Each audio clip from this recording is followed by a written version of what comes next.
Oh my gosh. Hello, guys. I was out for like 2 weeks. As you can tell, my voice is still kind of like ill. Oh my gosh. I'm so sorry. Yeah, I got really sick 2 weeks ago and I lost my voice. So there was that. But I was like, no, I gotta do this. And I started school yesterday. So I was like, dang, now I'm gonna be super busy.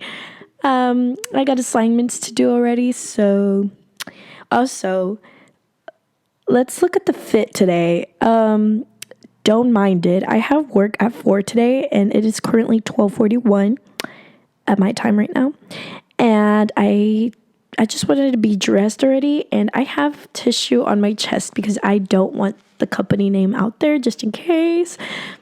I never know. I don't want to get in trouble or nothing. And yeehaw, wearing a hat. Oh my gosh, that was so cringy. Because I live in Texas, and let's ignore the fact that I didn't want to do my hair and I was too lazy to, because after this I'm just gonna clip it up. I don't care. So we're actually going to talk about more important stuff. I was just getting that out of the way. If you're looking at me like, what is she wearing? Please don't judge me. I'm just going through it. I hope everybody's doing well. Oh my gosh. I haven't made this since like last month. So happy new year. So excited about this year. I feel like it's going to be a great year for growth, you know? So hopefully all is well and that everybody else grows. Who knows? I personally don't have New Year's resolutions, but I know some people do. Personally, I was just like, we're just gonna go with the flow and hope that God guides me where he wants me to go. So I kind of look fat, not even gonna lie. Oh my gosh. Rebuking anything the enemy's trying to put in my head, whatever. I don't care. So yeah, it's Happy New Year. I hope if you also, just side note, if you hear noises, like my camera just moved, it's my cats. Ignore that. So yeah, we'll just jump right into this video. I'm so excited about today's. I mean, it's a topic that I feel like everyone deals with. So I just don't think there's not a person out there that can say like, I've never experienced this. So yeah, it's just something super relatable that I feel like a lot of people have experienced. It's about anxiety. So hello, not the best friend out there. Honestly, I'm going to be saying a little bit about my testimony as well, and not really going too much in depth because I don't want to put expose my life too much out there, but a little bit more relatable as well. How I dealt with it, how I went with it. Oh my gosh, this tissue.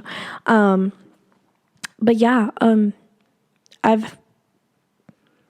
going to say I used to struggle with anxiety. I think it started in high school.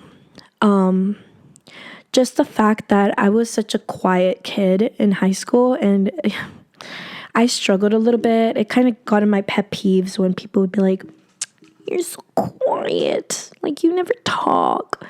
Like, yeah, I don't talk because I don't want to talk to you. No, I'm just kidding. But I was just like, I didn't know how to interact with people. And I'm not going to lie to you. You know how I said that my first day of school was yesterday? So the night before, let me tell y'all, I was having a panic attack. I've been in school for a minute now, but I've always been online. So, girl, boy, let me tell you, I was going through it the night before, which was yesterday.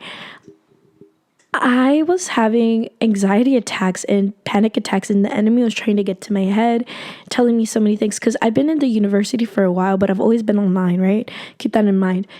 Yesterday was my first day at university, because I've been in college in person, but that's like community college. It's not the same as a university. So I was like super scared. I was like, oh my gosh. I was so anxious. I was like, I'm not going to be able to talk to people. I'm not going to be able to like, I don't know. I was just so anxious and I was panicking. The enemy was putting things in my head like, you're not going to pass your classes. You're not going to find parking. You're not going to know where your classes are. I don't know, just things like, and you're not going to, like, I was just stressing. I was like, you're not going to have enough money for next semester. Like, just give up. It was terrible. And the lovely thing about being Jesus oriented is having family members and friends that are Jesus oriented, because I just couldn't deal with it. Like, I was panicking so much, and it felt super heavy on me that I texted my family and I was like, hey guys, can you please pray for me? I can't deal with it right now. Like, I'm going through it. I was in bed and I was just like, I couldn't breathe and I was just sobbing. And I was like, I don't understand why I feel like this, and I couldn't deal with it. And thankfully, my family members were sending me text messages like send me like quotes, Bible verses, letting me know that it's gonna be okay and I'll be fine. And I also texted my youth teacher, and she sent me as well videos. She sent me text messages. I'm so sorry, they're being crazy right now. She sent me text messages as well of like, it'll be okay, like with a Bible verse. So that's the lovely thing about having Jesus-oriented family members and friends. And if you don't have that in your life, I'm here for you. I have my Instagram. If you want to add me, you can DM me and let me know anything, just so when you feel alone. Because back then, like in the previous videos I explained, I used to want to deal with things by myself and not tell anybody. And that got me so low in my lifetime, because I just felt like I don't need anybody. I don't need friends. I don't need to tell anybody how I'm feeling, to the point where I was just, I wasn't going to keep going with life, you know? So I'm just here to tell you, if you don't have that, you can go ahead and DM me. I'll put my Instagram name up here, and just let me know if you need anybody. But yeah, I'm here for you. I'll try my best to help you and be there for you. I am not going to be like, oh yeah, answer text messages so fast, because I actually kind of suck. But anyways, that was a little bit of a long intro. So let's actually dive in on how to deal with anxiety. How we're going to deal with anxiety this year. Because maybe last year you weren't doing so well. But I'm here to help you, let you know a little bit more about some ways that have helped me, that hopefully help you, and also use Bible oriented, Jesus oriented, in order for you to grow. So, all right, we're going to do 10 ways that we can deal with anxiety and fear. Number 1, accept the fact that chronic negative emotions such as anxiety and fear can be dangerous on your mental, spiritual, and physical health.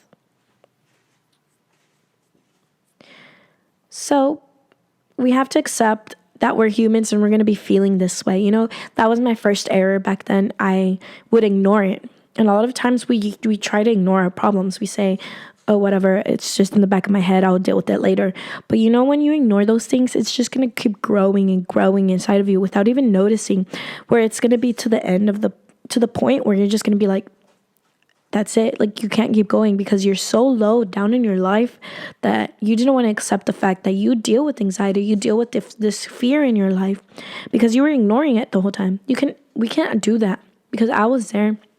I would just ignore everything, and I'd be like, one of my problems was like, I would sleep it off. You can't sleep it off. Like, I had to realize that, like, I can't sleep this off. Like, no, never ending sleeping. I would sleep all day just to ignore my problems, ignore my feelings. But we have to accept it and just realize that we're going to go through hardships and we're going to be going through things. So, like, we have to understand that God wants us to experience the abundant life that he describes for us in John 10:10. And in order for us to, like, actually achieve that, we have to guard our heart and guard our mind, so that anything our mind says, like, because our heart can be deceitful, and it's going to be like, go ahead and worry about this, go ahead and have anxiety about this, go ahead and be afraid of this. But we have to accept that God didn't create us to be living life in fear and in anxiety. He made us to live life abundantly, but with him. And we can't do that by ourselves. That's why we carry so much, because we want to do it by ourselves, and we carry it by ourselves, and we ignore that God's there. So that's number 1. We're going to go to number 2. We have to understand that it's possible to control irrational fears and anxieties. I was big with that one. I used to think I could not control it. I'm not gonna lie. I can't be out here and be like, well, I already know how to control it, because I just described everything on the intro, what I went through the other day. And it's the enemy just putting in your head like, oh, just keep being afraid. You can't keep going. Just give up. Just give up. Oh, do you think you're going to make it like this? Actually, you're not. It's just, and we hear those voices and we're like, oh my gosh, like, you're right. I won't get through it. Like, I can't. Like, you're so right. But no, that's what the enemy wants you to feel like. But God is asking you and calling to you to understand that he wants you to be saved through him and know that you're guarded by him. When we believe that we have no control over our anxieties and fears, that's already our first mistake. It takes training, education, practice, and even sometimes medication. I know there's going to be controversial with some people. I don't know why. Like, we got to read more, people, but there's people out there that'll be like, for example, they'll be like, oh, I don't take medicine, or I don't take vaccines, or I don't because it's against God. Can you tell me where it says that in the Bible, please? Actually, God created certain leaves, and he created everything in order for give the wisdom to scientists in order for them to understand in ways that we can get help from. You know what I mean?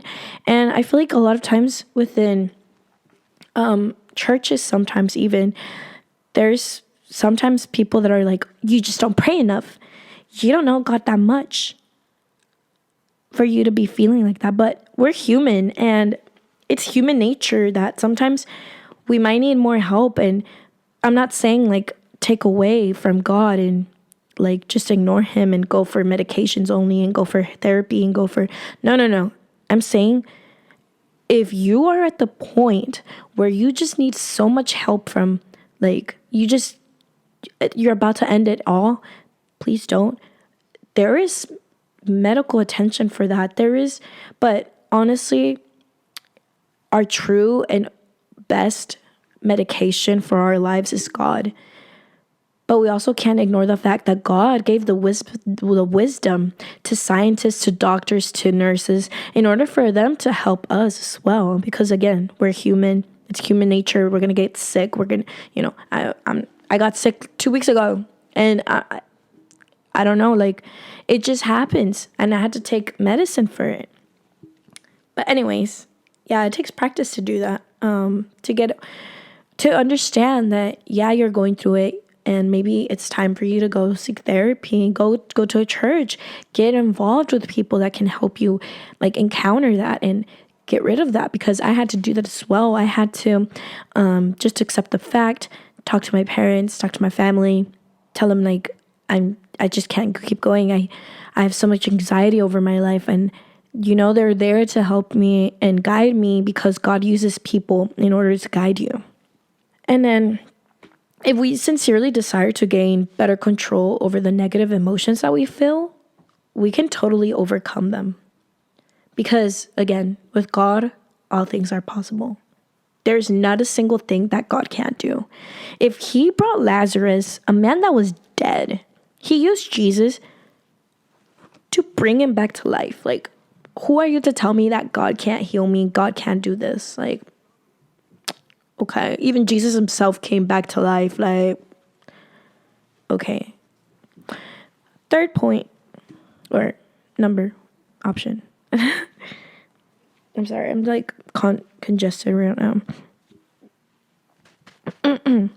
When you experience a major life-altering change or a significant loss, express your feelings honestly. I feel like this one's a hard one. I thankfully haven't been there yet, and I feel like I'm actually praying that whenever that happens, that I'm prepared, because I haven't lost anybody in my life where it was like a death. So I can't be out here and be like, yeah, I relate to you. No, I may not relate to you, But I can tell you that I'm trying my best to read his word and understand that at the end of the day, we're all going to pass away, and it's just the way of life. And it's just the way of life, So we have to understand. Oh my gosh, I'm so sorry. Like, my cats are being terrible right now. Yeah, they're never this crazy. It's like on purpose right now.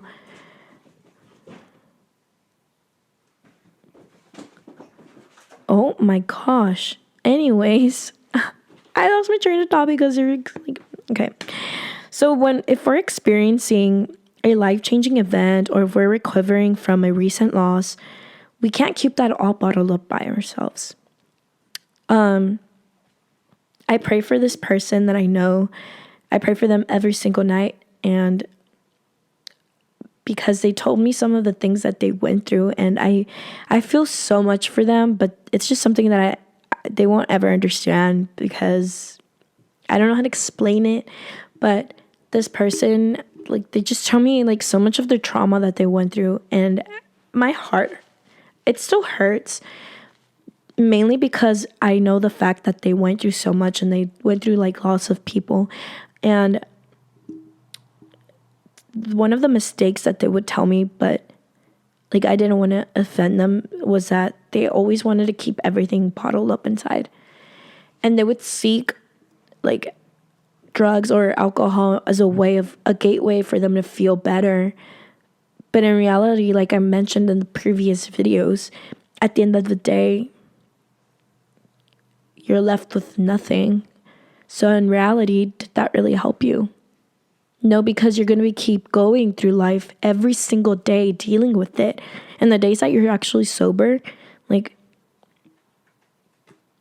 it's not helping you at all to cope with the loss of somebody, or cope with just in general with anxiety and fear of your life, because you're not going and seeking for help, seeking for guidance. And I feel like I'm so glad that they were like they trusted me to tell me some of the things that they went through, and I would never like say anything, because it's private life.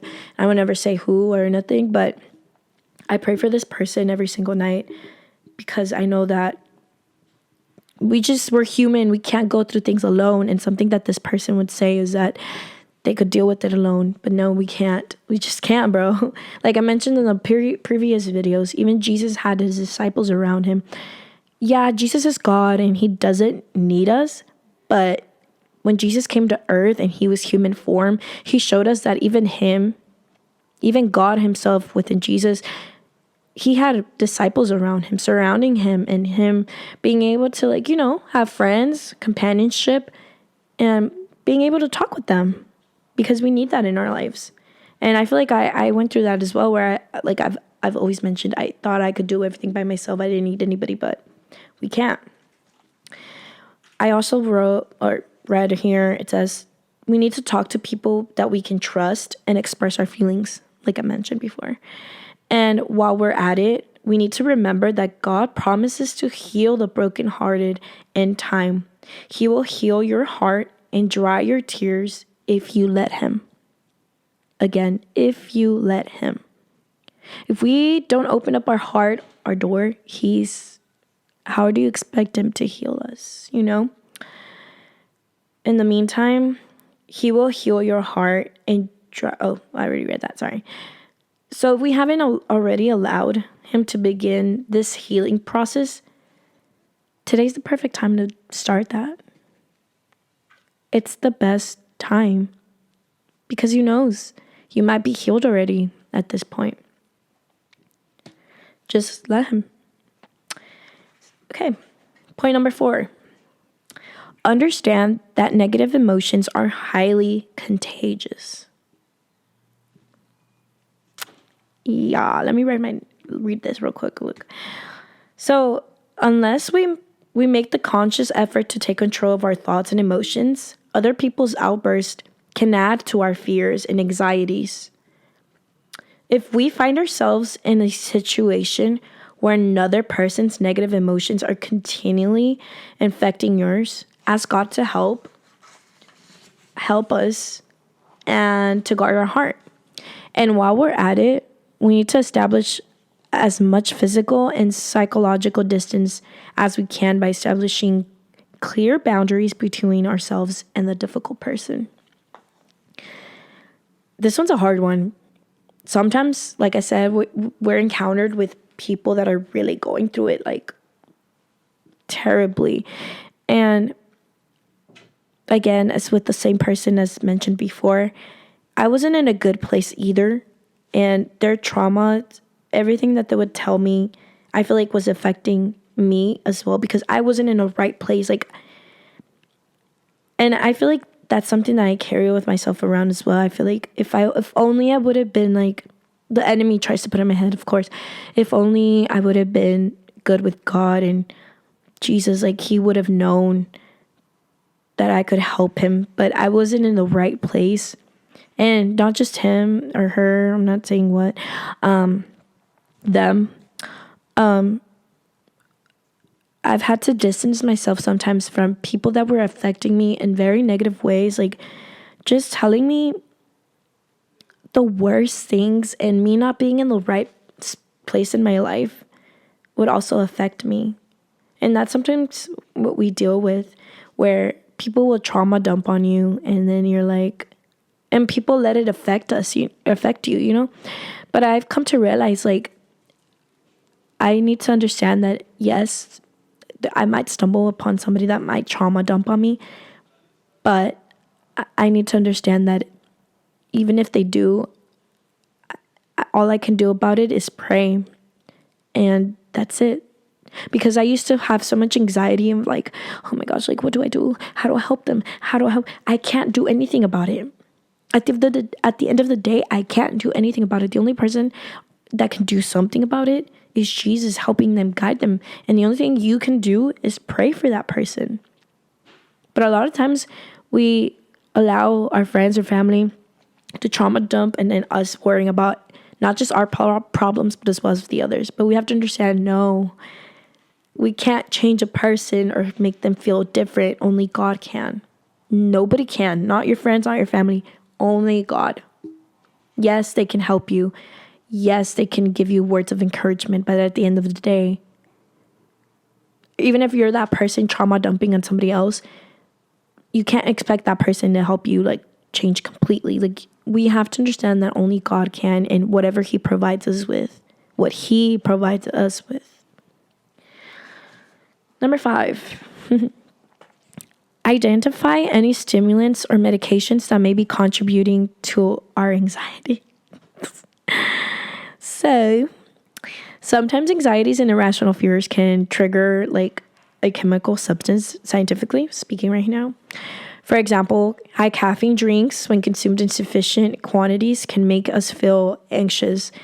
Even when we have a little or nothing to feel anxious about, when we consume caffeine, it just triggers that because it's science. Additionally, any medications have side effects that can cause fearful or anxious feelings. So if you're taking any medications or consuming large amounts of caffeine or high energy drinks, we have to understand that the chemicals in those substances may be contributing to our emotional distress. I am very guilty of that. Like, we just cause a problem on ourselves, because I would have anxiety and then I would be like, let me just open up an energy drink and drink it. And then I'd be like jittery and like my heart would be palpitando. How do you say it in English? Just pounding. And just high off my mind with the energy and as well as caffeine. I'd be like, you know what, to top it off, I'm gonna go make myself a coffee. And then throughout the day, my heart would just be. But we have to understand, we have to limit ourselves. And the side effects of some medications that we may take is also, anxiety. It'll say like on the bottle or something, but seek a doctor for that. I can't go more in depth than that. Okay, number 6, we have to monitor our media intake. Oh, that's a tough one. Especially being young, social media is very huge. I had social media since the age of 12. It started with Facebook, not MySpace. I'm not that old. No, I'm just kidding. I was going to say I'm not that old, but oh my gosh. Anyways, I read traditional media and social media share a common goal, which is to capture our attention and keep us engaged on their platforms. Various media outlets may use disturbing content, anger-inducing narratives, inappropriate images, a lot of violence, and sensationalized, I can't even say that word, news to keep us tuned in. I would say a big one right now is TikTok, especially for me. I am guilty of that. I will scroll nonstop because it's just never-ending videos. And then it's like 2 o'clock, and then I'm done. It's like 5 o'clock, and I'm like, oh my gosh, there's no way I just watched so many videos in like 4 hours. It's just crazy. TikTok is a platform, I feel like that happens. But not just TikTok, like any social media, I feel like you can last so long watching these things. And something that could help you, take social media break. Maybe some of you are like, it doesn't affect me. Okay, good for you. There's people that don't. So for the people out there that struggle with it, because I'm guilty of this, take some breaks. I've taken breaks before, and it's really helped me. Because when you're on social media for so long, you start comparing yourself to others, which causes anxiety within you. Because then you're comparing yourself to others. And comparison is only the way that the enemy is trying to take you away from like feeling good. It's the stealer of happiness. So we have to be careful with that. Because I used to be there. I remember when I deleted it was like 2019, and I came back in 2020. I had to delete it for a whole year because I was just comparing myself to a lot of social media influencers and just thinking like, man, this person is almost my age and they look like that, or they have so much money. And I was so unhappy, and I just had to take a break. Because then, if you think about it, being on social media so much just steals so much from your life. You could be doing so much more in 4 hours than just scrolling on TikTok. You're just making other people richer, like the influencers. Like, do something more productive. Go read a book. Go outside. Go work out. Go talk to your family. Have you done that? Probably not. Probably been in your room playing video games or watching TikToks or YouTube, Netflix, whatever. Guilty of that. I've been there. That's why I'm saying it. Read your Bible. Get to know Jesus. That precious time, that feeling anxious about, worrying about comparing yourself to others on social media, or worrying about, oh my gosh, the news are saying this, like we're gonna die. Focus your eyes on Jesus, and he's gonna guide you. He's gonna be like, honey, like, come on now, look at me. I'm trying to help you and understand that I'm here for you.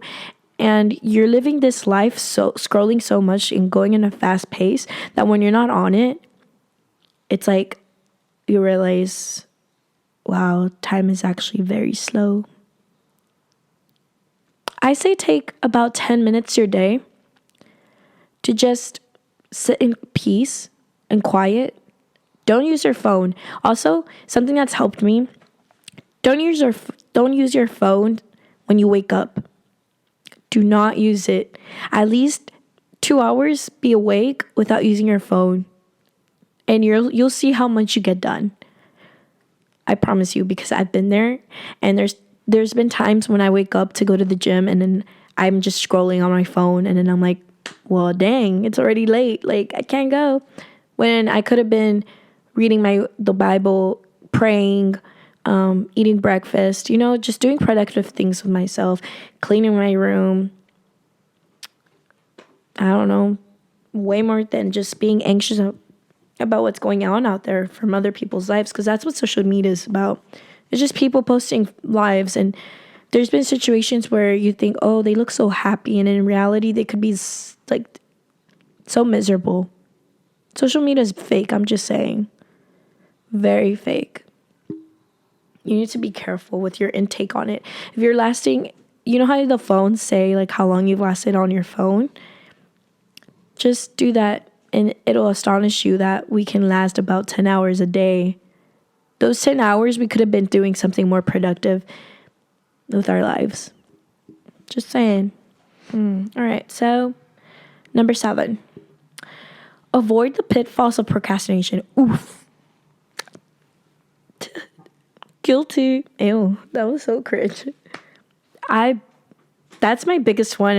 I was praying hard the night I was having anxiety because I was like, I don't want to procrastinate the semester. I procrastinate. Like at the beginning of the semester, I'm like, all right, I'm doing awesome. I'm doing great. And then it just goes down because I start procrastinating. I'm like, I'll just do it tomorrow. Homework's due. I have to study. I'll do it tomorrow. And then I end up doing it the night before or the morning. And you don't grasp what you're doing. And so that's how anxiety accumulates because you're procrastinating on doing things. Procrastination breeds worry. Worry breeds anxiety. Anxiety breeds fear. Fear breeds more procrastination. And the cycle just never ends. If you're constantly putting off until tomorrow what should be done today, you're actually manufacturing things to worry about. A far better strategy is undoubtedly this. Tackle today's problems today so that you don't have to worry about them tomorrow. I believe, I don't want to be like completely wrong because I'm still learning Bible verses, like memorizing them. I think it's in Matthew 10:27. If I'm wrong, I'm going to put it up here. Please don't judge me.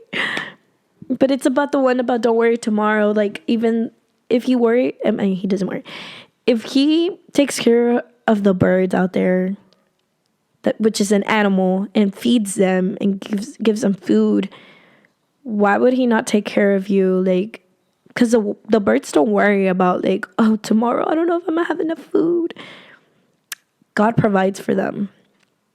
Why won't he? If he provides for an animal, why would he not provide for us, his children?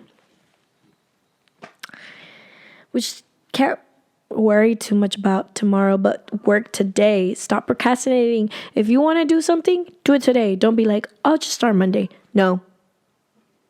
If you know you could do it today, do it today. Because today matters for tomorrow. You know what I mean?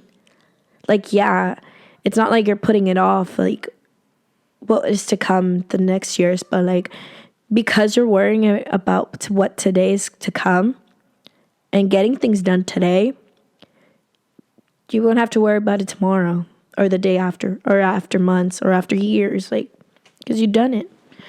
So procrastination feeds into anxiety. Number 7, I believe. Forgive everybody. Oh my gosh, this is a hard one. Hate and peace cannot coexist in the same human heart. God's word makes it clear that if you want to experience the peace that passes all understanding, his peace, you must learn how to forgive and move on with your life. So the sooner you forgive someone and everybody, including yourself, the sooner you'll begin feeling better about yourself in the world. This one's a tough one. I've just been through so many things where I had so much anger towards people, and I'm trying to heal that because I'm still struggling with it. I'm trying to forgive them. I'm trying to forgive myself because I feel like because I wasn't walking correctly with Jesus, I fell to so many people to show them what it really means to walk with Jesus. And in the back of my head, I feel like I struggle with forgiving myself and forgiving those around me that hurt me because it's just hard. I'm not going to lie to you and be like, oh, just forget them. It's hard. But we have to understand that he sees our mistakes. God sees our mistakes, and he's already forgiven you, so it doesn't matter. Because in the back of my head, I'm just like, these people that knew the old me and knew how I was, they're going to be like, oh, she's such a hypocrite because she acts like she's a Christian and she follows Jesus, and yet she was like sinning. Which, okay, granted, yeah, you're right. I was a hypocrite. But I'm trying my best now because I realized I wasn't in the right. And I asked God to forgive me for hurting those around me because I showed him what it's not really like to be a Christian in just the wrong ways. And it hurts me. And I pray for them that they heal and are able to come back to him. And somebody else is able to show them what it actually is to be walking with Jesus, because I'm so sorry I wasn't able to be that person. And I hope to someday like ask for forgiveness and just keep going. But it's all right. It's a work in progress. So if you're in those steps, we need to understand that we have to forgive those around us in order to get rid of our anxious thoughts, because that's how anxious I've been as well. Sometimes, like, I'm not going to lie to you and be like, oh, I have peaceful nights every night. No, I struggle sometimes, and I go to bed and I'm like, oh my gosh, are they thinking about me? Like, oh, girl, shut up. I need to heal completely. Like I just need to. Anyways, number 8, get plenty of rest. So most adults need about 8 hours of sleep each night.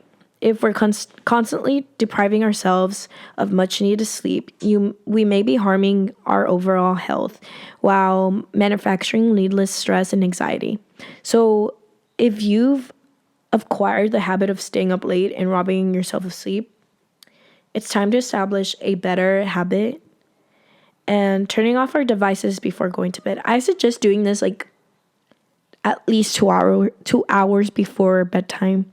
Don't eat anything 2 hours before also, because you will have to go to the bathroom and get up, and it's just going to disturb. You need to unwind, relax. I've been trying so hard to do this as well. It's been hard. I'm not going to be like, oh yeah, I do it every night. Like, no, I'm not doing it every night. But yeah, like, I'm trying my best to sleep at 10. So my unwinding time is 8 p.m. No phone, no devices, no nothing. And I'm a little bit scared also, which I'm praying to God to help me. Because since school's starting, I'm praying I don't procrastinate again, as mentioned. And I do my homework, and I don't have long nights where I'm up till like 2 a.m. doing homework and stuff, because I've been there. So anyways, but if we're simply too anxious or worried to fall asleep or to stay asleep, I just mentioned, if we can't sleep, we need to talk, like I mentioned before, we need to seek for medical help, physician about our sleeping patterns, our situation, our habits, and our emotional state. We need to have a good night's sleep in order to think clear and realistically about our lives and blessing and God's love. It's terrible when you don't have sleep, and I've been there. I don't think straight. I can't concentrate. And God doesn't want you to be living around life like that, you know? He doesn't want you to be living day to day like like he wants you to be productive, do things in your life, get things done, you know? Number 9, almost done. Yay, I think. Actually, did I miscount? Oh, I think I miscounted. This is actually number 10. If our emotions or the emotions of someone we love begin to spiral out of control, we need to seek professional help immediately. I'm going to go more in depth with this one. Small emotional swings are inevitable. Oh my God. Inevitable. Okay, we can't approach it as being a part of our everyday life. But dramatic emotional swings such as intense feeling of anxiety, despair, panic, or fear can be very dangerous in our lives, believe it or not. So don't be embarrassed to seek professional help. Mental health professionals have numerous tools at their disposal to help you deal with emotional swings and anxiety disorders. And help is everywhere available, actually. We need to seek it. as fast as we can. I know they're going to be controversial for this again. People are going to be like, oh, you just need God. You just need to pray. But people just go through such hardships that they don't want to hear from anybody or nothing. And the best that we can do to help them as well is maybe help them seek help, medical attention, and pray for them. Because they just don't want to comprehend. If you're somebody that is also going through that, there is medical attention for that. And again, if you want to talk to somebody, you can talk to me. Again, I'll put my Instagram up here if you want to DM me. But yeah, it's kind of tough. But oh my gosh. Yeah, I'm gonna tell you a lot. I'm not gonna go like too much because this video is already super long, but a little bit about my testimony. When I struggled, my anxiety started again in high school, and I'm gonna say it did start because of seeking male validation and feeling like I wasn't loved enough, and I would have anxious thoughts like, oh my gosh, if they don't text me, if they don't communicate with me, they don't love me, they don't feel anything for me. Like, it was just terrible. And I had to find a way where I finally, because they say anxiety can be the gateway drug. Like, you know how like weed, they say it's like the gateway drug into worst addictions. I know it's not for everybody, and some people are gonna be like, oh, that's not true. Okay, well, in the Bible it does say we should be sober. So anyways, as I was saying, anxiety can be a gateway drug into leading depression leading into to the point of suicidal thoughts. And I'm getting a little bit emotional. I was there as well in 2019. It got so bad. I was so alone. Just because, like, I was young, I was dumb. I felt like because this person wasn't going to be in my life, because I had previously lost somebody in my life as well, because, again, I was seeking male validation, and then I found somebody new, and this person just disappeared in my life, and to me, it was like the end of the world, and I didn't want to be here anymore, and it got so bad. But you know, sometimes it's okay to go to people and ask for help because you can't deal with those demons that are talking to you and telling you just end your life. End it now. Get over it. If you end it now, you won't have to suffer. Just be selfish and kill yourself. Like, that's how I was getting thoughts in my head. And I've never actually, I've told like 2 people think, I can't remember, but yeah, the enemy tried to get me because that's what he came to do, as I've mentioned in the previous videos. He came to kill, destroy, kill. He wants our souls. Our soul is so precious that even the devil knows our souls are so precious that he wants them as well. But we need to open up our eyes and realize in our hearts and realize that God wants us and he wants the best for us and he wants us.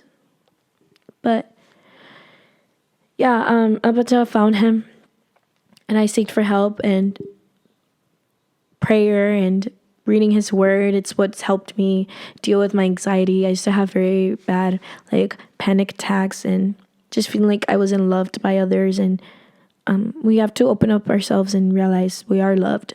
We have a big Father up there that loves us, and he's asking us to ask him for help because he's right here. Like, please just ask him for help. And again, DM me. I'm here for you. I don't care who you are. I will try my best to respond back to you and help you. Even if it's one person, I'm trying my best to be there for others because that's what God intended us to do, is to help one another. You know, if everybody was just follow Jesus and follow God, there would be no chaotic chaos out there in the world, because this world is the devil's, and he doesn't want us to be. He wants us to be within the world, but don't be part of the world, if that makes sense, to shine that light, as the previous videos mentioned. But yeah, if you need prayer or anything, DM me. I will put you on my prayer board. I actually put on Instagram. I'm already done with this, by the way. If you want to click out, go ahead. But I'm just going to say, I made like an Instagram post and I said that I would write people down for my prayer board. And so many people, the number one thing that they asked for prayer for was in dealing with their anxiety and healing. The number two top ones. And I was like, that's crazy. Like, everybody just goes through it. So I was like, I need to make a video about this to help others. But yeah, thank you for watching again. I'm sorry it's a little bit more chaotic video. And yeah, I'm actually glad my voice is kind of back. So yeah, God loves you. I love you. Again, DM me and I'll try my best to answer back and help you and try my best to like guide you through Jesus, because I'm trying to do that. But yeah. Alrighty. Bye. Thanks. Yeah.